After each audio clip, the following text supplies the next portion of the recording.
What is this? நீங்க படிச்சவங்க இவ்வளவு கேர்லெஸ்ஸா இருக்கீங்க. சார் நீங்க வந்து ஒரு மாசம் ஆகுது. ஒண்ணுல இருந்து என் தங்கச்சி விஸ்வநாதையும் தேடிட்டு தான் இருக்கேன். ஒருத்தர் வீட்டை மாத்திட்டாங்கன்னு சொன்னாங்க, இன்னொருத்தர் ஒரு வேலையை விட்டாங்கன்னு சொன்னாங்க, இன்னும் பல பேர் அவர் ஏதோ கோயில் கொடுத்த போயிருக்காங்கன்னு சொன்னாங்க. இப்படி ஒவ்வொருத்தரும் ஒண்ணு சொன்னாங்க சார். எனக்கு ஒண்ணுமே புரியல. இப்ப எனக்கு ரொம்ப பயமா இருக்கு. 2-3 மாசமாவே சிட்டில நிறைய இன்சிடென்ட்ஸ் நடந்துகிட்டு இருக்கு. கொஞ்ச நாளைக்கு முன்னால ராயபுரம் பீச்சில் புருஷனால கைவிடப்பட்ட ஒரு பொண்ணோட பாடி கிடைச்சிருக்கு. அது போலீஸ் இன்வெஸ்டிகேஷன்ல இருக்கு. சார் அந்த பொண்ணுக்கு என்ன வயசு இருக்கும்? என்ன நிறம்? என்ன வயிறம்? பாத்தப்படாதீங்க, இந்த டீடைல்ஸ் எல்லாம் கால்ஃபார் பண்றானா.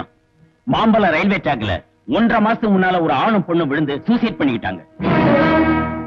சார் நீங்க சொல்றதெல்லாம் கேக்குறப்போ எனக்கு ரொம்ப பயமா இருக்கு. இவங்கெல்லாம் உங்க சொந்தக்காரங்கன்னு சொல்லவல்ல, பட் அவங்க சொந்தக்காரங்களா இருக்கலாம் இல்லையா? எதுக்கு அடுத்த வாரம் வாங்க. இதுக்கிடையில ஏதாவது தகவல் கிடைச்சா உங்களை நான் கான்டாக்ட் பண்றேன்.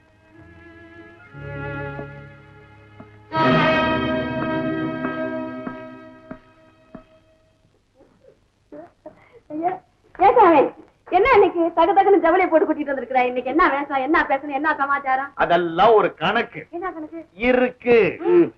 ஆமா, இங்க கூடி இருக்கிறவன் தண்ணி இன்னி பாட்டி இருக்குதா? நம்ம கும்பலா கூடுவாஞ்சேரிக்கு போய் சொந்தமா சாராயம் காய்ச்ச போறோம். நடத்தட்டமே சம்சான தொழில் குப்புன்னு முன்னுக்கு வந்துருவேன். எங்க புடவை இப்படிதான் கட்டுறதா? நீ முன்ன பின்ன கட்டிருந்தாலும் உனக்கு தெரியும். நழுவதா? நழுவட்டும், நான் பாத்துறேன். நான் பாத்துக்கிறேன். அட்ஜஸ்ட் பண்ண நீ ஒண்ணு மாட்டேன். adjust பண்ணாத. இது சரியில்லைங்களே. அரே சும்மா விடு. விடு. விட சொன்னா எல்லாத்தையும் விடுவியா நீ? அம்சமா இருக்க விட மாட்டீங்களே. ஆடிய பாதம், என்ன குருபாதம்? நான் எதுக்காக உங்களை எல்லாம் கூப்பிட்டேன்னா, இதுகிட்ட போய் சொல்றீங்களா? இதுக்கு மண்டையில ஏறாத, ஏற்கனவே ஏற்றிக்கிட்டு இருக்கிறாய். என்கிட்ட சொல்லுங்க. வர வெள்ளிக்கிழமமா ரொம்ப நல்ல நாள். விஜய்க்கும் என்னுடைய மகளுக்கும் நிச்சயம் பண்ண போறேன். ஐயோ, யோ, நல்ல விஷயம் சொல்றப்ப நீ அவசரமா ஏன் ஐயோன்ற? சொல்லுங்க, நீங்க சொல்லுங்க. நீங்க தான் சம்பந்தி வீட்டுக்காரர். ஜமாளிச்சிடறான். குருபாதம், என்ன அடுப்புல விட்டுடு, காய்ச்சிடுறேன். எதை? பாயாசம். வா, எனக்கு திக்குன்னு ஆயி போச்சியா. எதுக்கு? வேற எதை காய்ச்சுவானோன்னு. அடடே, மாப்பிள்ள வந்துட்டாரே. மாப்பிள்ளையா? சரி சார், வர வெள்ளிக்கிழமை உங்களுக்கும் என் மகளுக்கும் நிச்சயம் வச்சிருக்கேன். சித்ரா சித்ரா ரூம்ல இருக்கு. மாப்பிள்ள போற வேகத்தை பார்த்தா நிச்சயதாபுல வேண்டியது இல்ல, கல்யாணத்தையே டைரக்டா வச்சுங்கன்னு சொல்லுவார் போல இருக்கேன். அட்ரா சக்க நம்ம ஹாய் சம்பந்திக்கலாம்.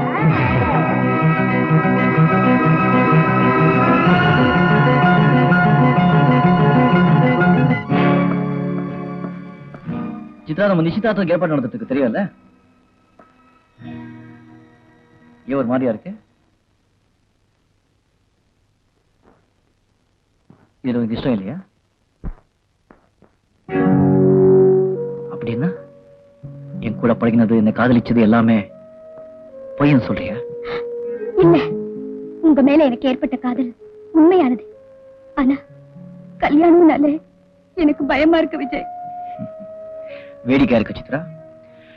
என்னை காதலிக்கிறேன்னு சொல்ற, ஆனா கல்யாணம் பண்ணிக்கிறதுக்கு இஷ்டம் இல்லைங்கிற. சரி, நான் கேட்கிறேன், கல்யாணம் ஏன் பயப்படுற? காரணம் இருக்கு விஜய். திருச்சியில நான் படிச்சிட்டு இருந்தப்போ ஒருத்தி என் ரூம்மேட்டா இருந்தா. சொந்த சகோதரியை விட என் மேல உயிரையே வச்சிருந்தா. அவளுக்கு கல்யாணம் இருக்கும்? ஆமா. புருஷன் ரொம்ப கொடுமைப்படுத்திருப்பா. கொடுமைப்படுத்தினது மட்டும் இல்ல, அவளை அனாதையா விட்டுட்டு போயிட்டான். சரி சித்ரா, அவளுக்கு அப்படி ஆச்சுன்னா உனக்கும் அப்படி ஆகும்னு நீ ஏன் நினைக்கிற? சரி, நான் கேட்கிறேன், கல்யாணம் ஆனவங்க எல்லாம் சந்தோஷமா இல்லைன்னு சொல்றிய? நான் அப்படி சொல்லல. எனக்கு தெரிஞ்ச ஒருத்தியோட வாழ்க்கையில ஏற்பட்ட கொடுமை என் மனசுல ஆழமா பதிஞ்சிருச்சு. அதனாலதான் நான் கல்யாணம்னாலே வெறுக்கிறேன். நோ, அவங்க புருஷன் பொண்டாட்டிக்குள்ள என்ன குழப்பமோ என்ன பிரச்சனையோ அதெல்லாம் உனக்கு எப்படி தெரியும்? இல்ல, எனக்கு அவளை பத்தி நல்லா தெரியும். அவ தெய்வத்துக்கு சமமானவ. கலகலான வாய் வலிக்க பேசுவா. ஆனா இப்ப அவ வாயே திறக்காம ஊமையா இருக்கானா? அதுக்கு கல்யாணமும் அதனால வந்த புருஷனும் தான் காரணம். சித்ரா இப்படி கூட இருக்கலாம். அவ புருஷன் துரோகம் பண்ணிருப்பா. அந்த அவமானத்தை தாங்காம கூட அவன் ஓடி போயிருக்கலாம் இல்லையா? விஜய், இதே வார்த்தையை வேற யாராவது சொல்லி இருந்தா அவங்கள நான் சும்மா விட்டுருக்க மாட்டேன். இவ முகத்தை ஒரு தடவை பாருங்க. அதுக்கப்புறம் இவளை பத்தி உங்களால தப்பா பேச முடியுமான்னு நான் பாக்குறேன்.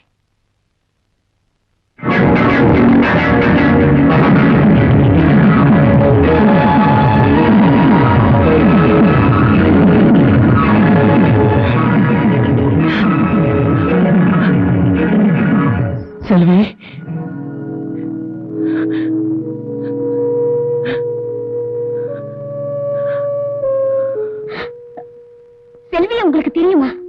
என் தங்கச்சி சித்ரா, என் கூட பிறந்த ரத்தம். இவளத்தான் இத்தனை நாள் தேடி அலைஞ்சுக்கிட்டு இருக்கேன். இப்ப எங்க இருக்கா? எப்படி இருக்கா? சொல்லு சித்ரா, சொல்லு.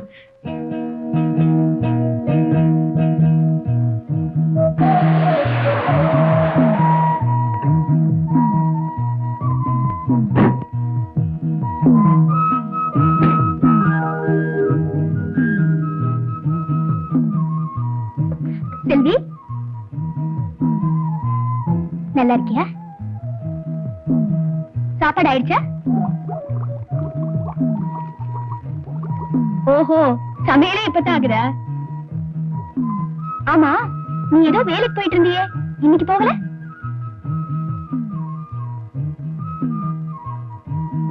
ஓஹோ, இன்னைக்கு ஞாயிற்றுக்கிழமை லீவா? செல்வி, நான் இன்னைக்கு தனியா வரல, ஒரு விருந்தாளிய கூட்டிட்டு வந்திருக்கேன். அதோ பார்.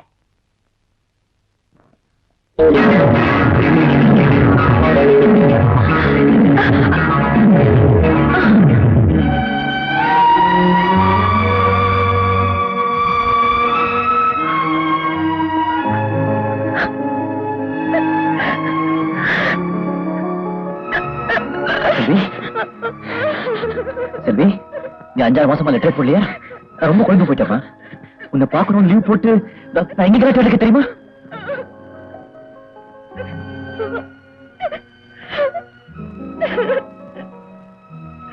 செல்வி, ஏன் ஆடுற?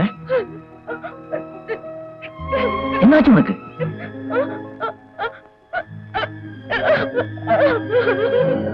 பேசுமா, என்னாச்சு?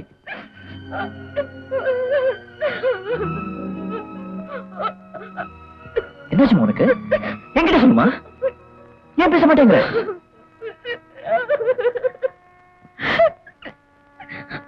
செல்வி, நான் கேட்டுட்டே இருக்கேன், நீ பேசாம அழுதுட்டே இருந்தா என்னமா நினைக்கிறது? உனக்கும் விஸ்வநாதனுக்கும் ஏதாவது தகராறா? அவன் உனக்கு துரோகம் பண்ணானா? செல்வி, உன் கூட பிறந்த அண்ணன் கேட்க என்கிட்ட சொல்லாம யார்கிட்ட சொல்ல போறேன்? சொல்ல போறியா?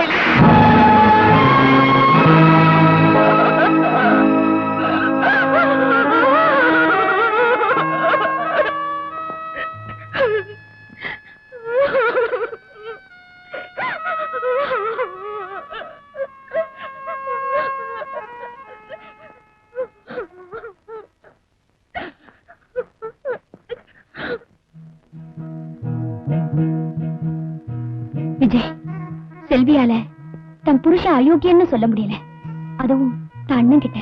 இல்ல சித்ரா, விஸ்வநாதன் எனக்கு நல்லா தெரியும். அவன் ரொம்ப நல்லவன். பள்ளிக்கூடத்துல படிக்கிறப்போ பெரிய வாயாடின்னு பேர் எடுத்த செல்வி இப்போ பேசவே இல்லைன்னா ஏதோ காரணம் இருக்கு. இந்த மௌனம் ஒரு நிர்பந்தமான மௌனம். இந்த நிர்பந்தத்தை என் தங்கச்சிக்கு யாரோ ஏற்படுத்திருக்காங்க. என்ன காரணம் கண்டுபிடிக்க.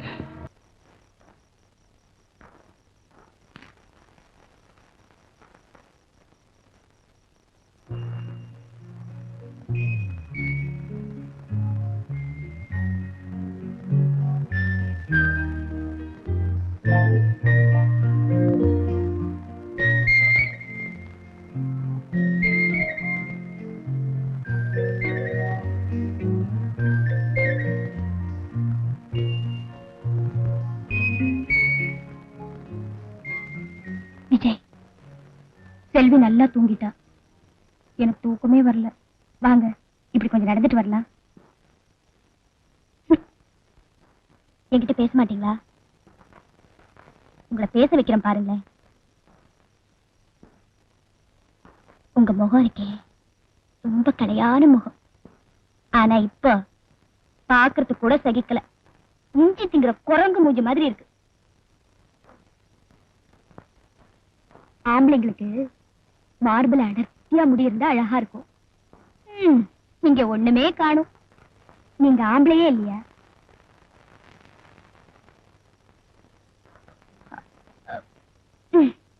இடுப்பு V ஷேப்ல இருக்கும்னு கேள்விப்பட்டிருக்கேன். இங்க என்னடானா U ஷேப்ல இருக்கு. முகத்தை பத்தி சொல்லியாச்சு, மாரை பத்தி சொல்லியாச்சு, இடுப்பை பத்தி சொல்லியாச்சு. இன்னும் எதை பத்தி சொல்லலாம்? சித்ரா, செல்வியால எப்படி பேசாம இருக்க முடியுதுன்னு நினைச்சு நானும் கொஞ்ச நேரம் பேசாம இருக்க முடியுமான்னு பார்த்தேன். முடியல. பாவம் அவ்வளவு எப்படி முடியுது? ஐயோ ஐயோ, வேண்டாங்க வேண்டாங்க, அவரை ஏங்க கொடுமைப்படுத்துறீங்க? அவரை கொடுமைப்படுத்தாதீங்க, அவரை கஷ்டப்படுத்தாதீங்க. ஏங்க ஏங்க, நீங்க எங்க கோர்ட்ல போய் சாட்சியம் சொன்னீங்க? ஏங்க ஏங்க, நீங்க எங்க கோர்ட்ல போய் சாட்சியம் சொன்னீங்க? ஏங்க, நீங்க எங்க கோர்ட்ல போய் சாட்சியம் சொன்னீங்க? ஏங்க, நீங்க எங்க கோர்ட்ல போய் சாட்சி சொன்னீங்க? வேண்டாங்க வேண்டாங்க.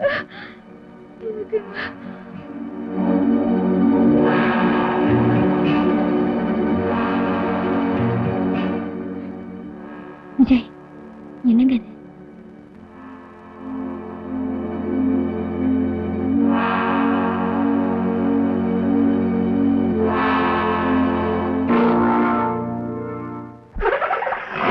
கொஞ்சம் பார்த்து சொல்றீங்களா? புது கவர்மெண்ட் உத்தரவு, அகர வரிசையில பேரெல்லாம் அடுக்கி வச்சிருக்கோம். பேர் என்ன? ரத்னம் பொடி. பொடி பையனா? இல்ல சார், 6 பேர் விஸ்வநாதன். விஸ்வநாதன் ஈ வரிசையில தான் இருப்பான். சரி, கண்டுபிடிச்சுட்டு வரேன். என்ன பேர் சொன்ன? விஸ்வநாதன் சார். ஏன் கத்துற? எனக்கு என்ன காது செவிடா? ஏதோ பேரு சொல்லி என்னது? முண்டம். உன் பேரையா கேட்டேன், பையன் பேரு மூதேவி விஸ்வநாதையா. மூதேவி விஸ்வநாதனா? அது முதலையே சொல்லப்படாதோ?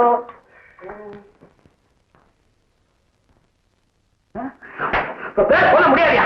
உன்னை எவன் கேட்டான்? அதான் 2 தடவை சொன்னியே. ராமச்சந்திரன்.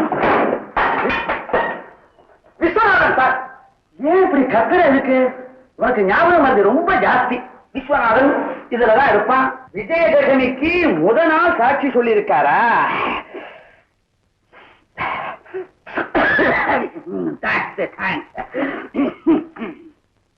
எம்ஆர் விஸ்வநாதன் அவரா? சார், நான் கேட்கறது எஸ் விஸ்வநாதன். எஸ் விஸ்வநாதனா? S Viswanathan. S Viswanathan, John street, Saidapet. இவர்தான் சார், சொல்லுங்க. பூந்தமல்லியை சேர்ந்த பாபுங்கிற ஒருத்தருக்கு எதிரா ஒரு கற்பழிப்பு வழக்கில் இவர் சாட்சி சொல்லியிருக்கார். இவருடைய சாட்சியை அடிப்படையா வச்சுதான் ஜட்ஜ்மெண்டே கொடுத்திருக்காங்க. அந்த பாபு எங்க சொல்ல முடியுமா? ஓ, சொல்ல முடியுமே. மெட்ராஸ் சென்ட்ரல் ஜெயில தண்டனை அனுபவிச்சுட்டு இருக்கார். தேங்க்யூ. இப்ப என்ன பண்ண போறோம்? ஜெயிலுக்கு போக போறோம்.